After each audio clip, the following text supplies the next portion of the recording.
So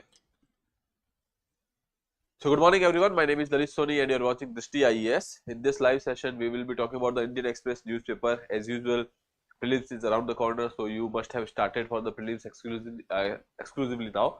So we have uploaded a 100 days strategy on the YouTube channel, so you can go through that. If you are preparing for prelims this time seriously, I would say that you should consider that. Okay. Other than that, if we talk about the, you can say, other aspect of the prelims, few things are very important, that current affairs or your MCQ practice, you can say your PYQ revision, that is quite important. Okay, so we'll be working on that. We will be talking about the current affairs over here. Then you have to go through the you can say various aspects of the statics, etc. Whatever we discuss in the current affairs, you have to make sure that you are focusing that part in your current affairs as well, because now I would say that your preparation should be current affairs centric. You have to study the static part, but those static part which are there in the current affairs, that is must for you. Other than that, also you have to go through the quick revision of everything what you have read throughout the year. Okay, so that is something. Now let's talk about the next part over here, that is our outline today. So we'll be starting with the PYQ of the day. Then after that we will be talking about the geography through maps. Okay, so here we will be talking about one more water body. Earlier we have talked about the Mediterranean Sea, we have talked about the Caspian Sea. Now today we will be covering the Black Sea. Black Sea is basically the extension of the Mediterranean, you know that. Coming to the next one, that important articles, here we will be talking about the President's rule in Manipur, impeachment of the High Court judges. President's rule, if we talk about in the Manipur, you know that we have seen a passing reference wherein we have seen that the Manipur assembly has been actually dissolved. Okay, and the CM over there has given the resignation. Okay, that was the case. We have seen that the president's rule may be an option for Manipur. Okay, and now we there was this news that president's rule has been imposed in Manipur. So we'll be talking about that. Then coming to the next part, that is impeachment of the judges. So we'll be talking about this aspect as well. So here we will be discussing that how a judge of Supreme Court or the High Court is basically impeached. Okay, coming to the next one, medical termination of pregnancy. Now there was this ruling from the High Court recently, and considering that this particular topic was in news, when we started this year, we have talked about various such cases in the High Court. Okay, so with respect to that, one more case is there. We will just focus on the law and we will not go into the fact and circumstances of the cases. Okay, so that is there for our own read. There will be one article and few more articles will be there which we will be talking about. Okay, so let's start our discussion over here. First is PYQ of the day. Consider the following statement: Amarkantak Hills are confluence of Vindhyas and the Sahyadri. Sahyadri, if you talk about, that is basically part of your Western Ghats. When we talk about Vindhyas, that is in the in central India. So if we talk about the confluence of this, like this, we have India, you know that. Okay, and this is your Vindhyas over here, Sahyadris are over here, and they are talking about the confluence that would be somewhere over here. Okay, but the problem is when we talk about the Amarkantak Hills, that is the other end of the Vindhyas over here. So that is why the first statement becomes incorrect. Coming to the next one, Biligiri Rangan Hills constitute the easternmost part of the Satpura range. Now they are talking about the Satpura range. You know the Satpura range is somewhere over here. Okay, and then they are saying that Biligiri Ranjan. When we talk about the Biligiri Ranjan, or that is BRT Hills, they are there in Karnataka. Okay, so that is why this statement also becomes wrong. We will see the location. Coming to the next one, Sheshachalam Hills constitute the southernmost part of the Western Ghats. Sheshachalam are basically there in Andhra Pradesh, and they are saying that it is southernmost part of the Western Ghats, somewhere over here. Okay, so that is also not true because they are located somewhere over here. This is Sheshachalam Hills which are located somewhere over here. So this statement is also incorrect. Now if you know the location of the important hills, you will be coming to the conclusion over here. Okay, again, when we talk about this Biligiri Rangan, okay, this name itself have this you can say, when we talk about the southern India, we will have more of such names over there. Okay, so logically also if you think like that, because this Amarkantak is something which is expected from you to know, Satpura is something which you should know. You know, when we talk about the Sheshachalam Hills, that is something which you should know. There is only one element which is new, that is Biligiri Ranjan, and that was in news. When we talk about 2023, it was in news because of some concerns, and that is why they have taken this particular question. That is why I told you that now your static revision should be based on the PYQs, or you can say the current affairs. So that is there. Biligiri Ranjan, that is there in Karnataka. Okay, so here option D would be your right answer. Now if you look at this particular map, You know that this area's great run of Kutch, we know that Panna is in MP, we know that Achanak, Amarkantak, that is also somewhere about, when we talk about Amarkantak hills, that is in the vicinity of over here. You know that Vindhyas and Satpuras are like that over here, so that is the Amarkantak. Coming to the Shashashalam, which we have just seen that it is in the Andhra Pradesh, okay. Then Nilgiri is the confluence of your Western Ghats and the Eastern Ghats, okay. Then this is the something which you should know. Other than that, when we talk about the BRT hills, here you can see this is the area of your Nilgiris, okay. This is the areas of the Nilgiri Biosphere Reserve, and if you can see over here somewhere around, these are the BRT Wildlife Sanctuary which is over there, that is your BRT hills. This region of BRT Wildlife Sanctuary, that is your BRT hills, okay. So that is your Biligiri Ranjan hills, that is there in Karnataka, okay. I hope that is clear. You can go through this explanation which I have already told you here. Biligiri Ranjan hills are situated in southeastern Karnataka, while Satpura ranges are there in eastern Gujarat. So basically they are rising from the eastern Gujarat, they are saying. So border, when we are talking about the confluence, that should not be over there. Then coming to the Sheshachalam, we have already seen that that is there in Andhra Pradesh, okay. So that is about your this particular PYQ. Now moving further to the next one, that is geography through map. Over here we are talking about the Black Sea. Now why it is important? Because when we see this particular area of Russia, okay, we talk about this area of Ukraine, Russia-Ukraine war is going on, and because of it this area becomes important for you. And considering that this area is also important because Russia is trying to get access to this particular region. Crimean Peninsula they have already annexed. Now they are talking, trying to get access to these regions because that is having ports, okay. So that is why this area is important for Russia as well as for Ukraine, and that is why we are seeing this war. Now Crimean Peninsula, if you talk about, that is 2014, Russia has annexed it, okay. Russia-Ukraine war is going on. Here one more region, that is Kursk region, that becomes important for you, okay. Other than that, now coming to the Black Sea as a water body. Sea of Azov is there in the north of it. Aegean Sea is there in the south of it, okay. Now Aegean Sea is the water body which is connecting the Mediterranean with the, you can say, Black Sea. Now here Dardanelles Strait is there, Sea of Marmara is there, and Bosphorus Strait is there. Now these three things you should remember and you should by heart, okay. Coming to the borders with the Black Sea. Now see here Russia, it is there, border is there with Russia. Then coming to the next one, that is Georgia. Georgia is also having border with Black Sea, okay. Coming to this part, this is your Turkey. Then here we have Bulgaria, then Romania, and this part is of Ukraine. Now this is not having any kind of connection with this. You will be telling me the name of this particular country in the you can say comment box, because they might give this particular in the option as well, because you know that it is in the vicinity and then you might make it wrong. I have not taken the name of the country over here because otherwise you will be confusing that whether it is having it or not. So just know that Ukraine, Romania, Bulgaria, Turkey, Russia and Georgia, these are the countries which is having border with Black Sea. I'll number them. Ukraine, Russia, Georgia, Turkey, Bulgaria and Romania. 6 countries are there, so which you should remember, okay. I hope that is clear. We have already talked about the Black Sea, we have talked about Bosphorus Strait, we have talked about Marmara, we have talked about Aegean Sea, we have talked about the Dardanelles, we have talked about the Sea of Azov. One more thing, Kerch Strait, that is something which is connecting the Crimean Peninsula with Russia, okay, or you can say Sea of Azov with Black Sea. Straits are something which is generally connecting the water bodies. So I would say that Black Sea and the Sea of Azov, it is connected by the Kerch Strait, okay. But again, between the Russia and the Crimean Peninsula, we have Kerch Strait, which you should remember, okay. I hope that is clear. Now let's start with the first thing. Before that, I would like to tell you that ISGS Foundation course for prelims as well as mains is being offered by Drishti IAS in offline mode for our at our center, that is Noida sector 15. English medium batches are being started from 17th of February. Hindi medium batches are starting from 21st of February. You can directly visit the center or you can call on this number, that is 87501 87501. Now President's rule in Manipur. Now we will not go into much details, okay. But the problem is that when we talk about the Manipur, because we have already talked about Manipur issue various times, we have talked about the whatever happened. When we talk about the resignation, we have done that in the news program, okay. Now we will be going and hovering around the President's rule and we will try to understand what is the issue of Manipur in brief, okay. Now Manipur's CM has resigned and after that assembly was placed under the suspended animation. What is suspended animation? You can simply say that in the simple word, you can say that the functioning functioning of the assembly,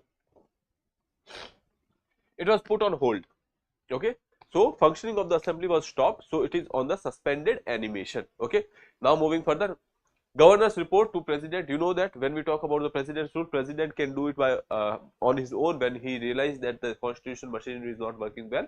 Okay, or governor's report will be there. Governor can send a report that there is a need of president's rule in the state. So that is also one of the factor with which you can impose president's rule. Okay, so that is there. The governor report has been sent, and then President Draupadi Murmu has approved the president's rule. Now, reason behind it. So obviously, you know that since May 2023, there has been these incidents of violence which is going on over here in the Manipur. So there is ethnic violence which is going on over here. Okay. Security plan prepared, police intelligence agency monitoring the situation, illegal immigration concerns over from Myanmar affecting the demographic balance. Now, issue over here is that twofold. One is the developmental disparity. Second is the various communities which are living over here, they are in conflict. Okay, ethnic conflict is there. Other than that, also there is this problem of the immigration. Okay, we will be talking about that. Coming to the next one, concern and the future challenges. Unprotected borders with Myanmar, that is one channel through which the illegal you can say immigrants are coming into Manipur. That is why it is a challenge. Coming to the next one, illegal immigration and the demographic changes. Obviously, if immigrants are taking over the territory, there are high chances that demographic you can say equation of that particular area might change. Okay, so that is also a concern. Coming to the next one, need for long-term political solution through dialogue and security measures. Now, if you look at Manipur situation over here, you will be seeing that this particular area which is outside over here, that is your hilly and mountain area. Okay, this area, this is the area of valley region, but the problem is that this valley region is only 10%, hovering nearly 50 or 45% of the population. This area is 90%, having 55% of the population. Okay, 10% having 45% population, 90% having 55% population. Now, when we talk about the valley region area, that is developed, political representation is there, and there is a community that is Meiti, which is kind of dominated over here in the valley region. Okay, so we can say that that is the prosperous region, that is developed and prosperous region. Now coming and talking about this particular region, hilly region. So in this particular land, in the north, there are Naga community which is living, and they are having ties with the Nagaland. Okay, so there is this sometime you will be seeing that there is a demand of greater Nagaland, which is also about this. Okay, coming to this particular area, you will be seeing that there are Kukis, another community which is living over here. In the other parts, you will be seeing that there is Mizo, Zomi. Okay, other communities are also living over here. Now the problem is that this particular area is developed, and this area is not developed, or you can say underdeveloped. This mountain region is underdeveloped, and because of which there is a developmental disparity. Now there are geographical concerns as well, because it's a hilly and mountain terrain, that is also there. But second thing is that political representation is less, and most of the, you can say, people which are playing dominant role in the politics, they are from the particular community. Okay, so that is why that is the issue of Manipur. Okay, other than that, here we are having this borders from Myanmar. So there are various communities which are illegal immigrants which are coming into Myanmar. So this influx is also there, that is also creating a problem. Okay, so that is the issue of Manipur, and because of which violence was there since May 23. That is a long standing issue, but recent violence started in May 2023, and after that Manipur is in chaos, and that is why finally we have gone for the president's rule. Now there, the information about the president rule has been given, which I will not go into, because that is something which is very basic, which we have discussed various times. We have discussed in the polity this week as well. Okay, and we will be covering it again in the polity this week, because that is important for us. So article 356, you can go and revise, you can read this, when we will be sharing the PDF. We will be sharing the PDF of the session 3 to 4 hours after the session. Okay, we have a Telegram channel, link is given in the description. Okay, so that is there, you can go through this. Coming to the next one, that is House has jurisdiction, says VP on opposition move to impeach Justice Yadav. Now we will not go into controversy. Justice Yadav controversy, you must be remembering that there was this High Court Justice, he has made a comment on a particular community, and because of which it was said that there should be judicial accountability, etc., and that is why this particular issue was in news. And now right now we will be talking about the constitutional safeguard and the ground for the impeachment. Okay. Now, if you know the Article 124 of the Constitution, which is quite important, Article 124 Clause 4 of the Constitution says the article outlines the removal process for the Supreme Court judges, which is applicable to High Court judges as well, as per Article 218. Now, for Supreme Court judges, it is given in 124, and for High Court judges, it is given in 218. Ground for the impeachment is explicitly limited. There are only two grounds which has been mentioned in the Constitution. One is proved misbehavior. Second is incapacity. Okay, so that is there. Coming to the next one, proved misbehavior. It is not defined in the Constitution, but what is it? Action or the conduct by a judge that breaches the ethical and the professional standards of the judiciary. That is your proved misbehavior. Again, that is also open-ended definition. Coming to the next one, incapacity, a judge's inability to perform judicial duties due to the physical or the mental, you can say some kind of disturbance or any kind of infirmity is there. So, because of which if he is not able to perform the duties, that will be called as the, you can say, incapacity over here. Okay. So, that is there. Now, these are the two grounds. Coming to the next part.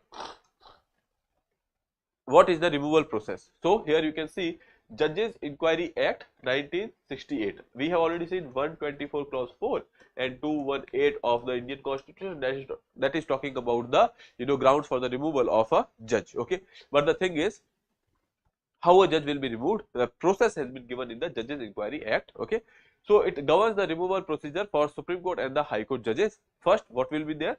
Initiation of the motion. So, it requires a motion signed by 100 MPs in Lok Sabha. If it is originating in Lok Sabha, 100 MPs sign would be required, and if it is originating in Rajya Sabha, then 50 MPs sign is required. Now, once this sign was there and then motion is put forward in the, you can say, parliament or the house here, so there will be a committee of inquiry. Okay. So, what will happen is that once this motion is accepted, okay, speaker or the chair of the house, they will be looking into it, and then they can reject or accept the motion. After that, there will be a committee of inquiry. Okay, so see, in the committee there will be 3 members: CGI or Judge of the Supreme Court, then High Court Chief Justice, okay, and a distinguished jurist. Okay, when we talk about the distinguished jurist, that means that in the eyes of president, that particular person is having some kind of judicial expertise. Okay, so that is there. So these 3 people will be there in the committee. Now here you can see, task is to investigate the charges. When we are talking about this motion, in motion the charges will also be there. Okay, so investigate the charges, examine the evidence, cross-examine the witnesses, and report findings to the speaker or the chairperson. Now they will be sending it to the chairperson. After that, there will be parliamentary voting. Now for voting, a majority is required, that is special, approved by 2/3 of the members of who are present and voting, and 50% of the total membership. Now this is the same requirement which is there for the impeachment of the president. Now that is why we call it as a impeachment like procedure. It is not impeachment of judges, it is removal of judges, but it is called as impeachment like procedure. Okay, so let's see. If both the house agrees, the president issue the removal order. This is the, you can say, majority which is required, that is 2/3 of present and voting who are there in the house, who are present and who are voting. Okay, 2/3 of that, and 50% of the total membership of the house at that point of time. Okay, now that is the special majority which is required over here, and once both the house passes the motion with these majorities, then president will, you can say, go for the removal order. Okay, termination proceedings. If the committee finds the, okay, so this is something, if committee, and if at this particular stage that committee is there, so if committee is there and committee finds that there is guilt, then in that case they will be reporting to the chairman, okay, or the chairperson of the house, and if they see that there is no guilt, then that particular proceedings will be dropped. Okay, so that is something which is basically removal process of the judges over here. Now coming to the next one, High Court gives nod to the woman to end 25 weeks pregnancy. Now problem is that when we talk about India, 24 weeks is the time where till then you are allowed to, otherwise after that you have to go for the medical board. Now we will be seeing that what is the timeline, because in the examination they might ask you about this, that when we talk about the MTP, that is Medical Termination of Pregnancy Act, okay. So what is the timeline, they can ask you about that. So let's see. So when we talk about the MTP Act 1971, earlier there was another act which was there. So up to 12 weeks, then on the advice of one doctor, you can go for the medical termination of pregnancy, okay. Then 12 to 20 weeks on the advice of two doctors you can go, and beyond 20 weeks it was not allowed, okay. So that was 1971 Act, okay. Now there is this amendment which was there in 2021. Now when we talk about the MTP Act, up to 12 weeks on the advice of one doctor, up to 12 weeks. Then when we talk about the next one, that is 12 to 20 weeks, in that case also you can go for the medical termination on the advice of one doctor, okay. So that is also the case. So right now we can say that up to 20 weeks you can go for the medical termination on the advice of one doctor, okay. Coming to the 20 to 24 weeks, okay, 20 to 24 weeks on the advice of two doctors for special category of the pregnancy woman. In that case, there will be advice of two doctors which will be taken. In the special cases, you can go for the medical termination of the pregnancy. Then when we talk about the more than 24 weeks, if there is a gestation period which is more than 24 weeks, in that case what will you do is that there will be a medical board, and that medical board will decide on that particular matter, okay. So that is there on the advice of the medical board in case of substantial fetal abnormality. Now that is something which is talking about the fetal abnormality. In that case only you can go for the medical termination, okay. So that is the medical emergency case. After 24 weeks, then only you can go for termination, okay. So that is about MTP Act 2021. Now these timelines is important. So now in India, up to 20 weeks it is allowed on the advice of one doctor, up to 24 weeks it is allowed on the advice of two doctors, and beyond 24 weeks you have to go for the medical board, okay. I hope that is clear. Now let's move further to the next one. Hold on a second. Okay, now next is the sovereign green bonds. Now few takers for the sovereign green bonds as investors seeks to avoid lower yields. Now what is sovereign yield bonds or sovereign green bonds? If government is going for some kind of you can say raising money, and then they are saying that they will be investing that in the sustainable practices or the environmental friendly practices, that is called as the green bond, okay. So that is written over here. Sovereign green bonds are government issued bonds where the funds are raised exclusively used for the environmentally sustainable projects such as renewable energy, clean transportation, and the climate resilience, okay. Now what is the issue? RBI has auctioned for 10,000 crore of that, but 7,434 crore remain unsold. So basically what they are saying that there is no takers for such bonds, okay. Why is that there is no takers? So there are some reasons, that the yield is poor, okay. So here we can see the reasons over here. We have seen that what is sovereign green bond. Now see, one more concept is there. One is your sovereign bonds, okay, that is simply government issued bonds. Then we have sovereign gold bonds, okay. Then we have sovereign green bonds. So here you can say with the name itself you will be identifying that what kind of bond is that, okay. Other bonds are also there, but this is something which I had in my mind right now, so I just told you. Then coming to the next one, lack of interest in the sovereign green bond. Why is that there is a lack of interest? So let's see. Investors prefer regular bonds due to the lower yields on the sovereign green bonds. So when we talk about this sovereign green bonds, the yield is lower, okay. The returns are lower than the normal bonds. So that is one reason that they are not going for the green bonds. Coming to the next one, no significant green premium extra financial advantage for the SGRBs, okay. This is called as SGRB because for SGB is for sovereign gold bonds, okay. So no significant green premium extra financial advantage or incentive is not there. Coming to the next one, secondary market is challenge if we are talking about. So because of the small issue size and the lack of trading makes SGRBS illiquid, okay. Since size is small, when we are talking about there is no taker, so someone who has purchased the bond, now he wants to sell it, but there is no taker. So next time such person will not even buy such bonds, because obviously in the market there is no value, there is no purchaser available for these bonds, okay. So that is there. Coming to the next one, no tax benefits over the regular bonds. When we talk about the regular bonds, there are tax benefits which is there. So coming to the next one, lower returns, that is 5 to 15 basis points less than the conventional bonds. Returns are also less, and because of which they are not going for this. Now governments green initiative push. So government is going for such bonds because we are going for the climate friendly you can say infrastructure, etc. So funds allocated for renewable energy, forestry and the sustainable projects, 12,600 crore of electronic manufacturing and 8,000 crore for renewables. Confidence in the green bond market needs strengthening for the sustainable financing. For the sustainable financing, we need that more people should come and you can say invest in the green bonds. Okay, so that is about the sovereign green bonds. Now we can move further to the next one, that is for your passing reference. There is this one article that is from your new IT bills. We have seen in the budget discussions that government will be coming with the new IT Act. Okay, now they have come up with the bill.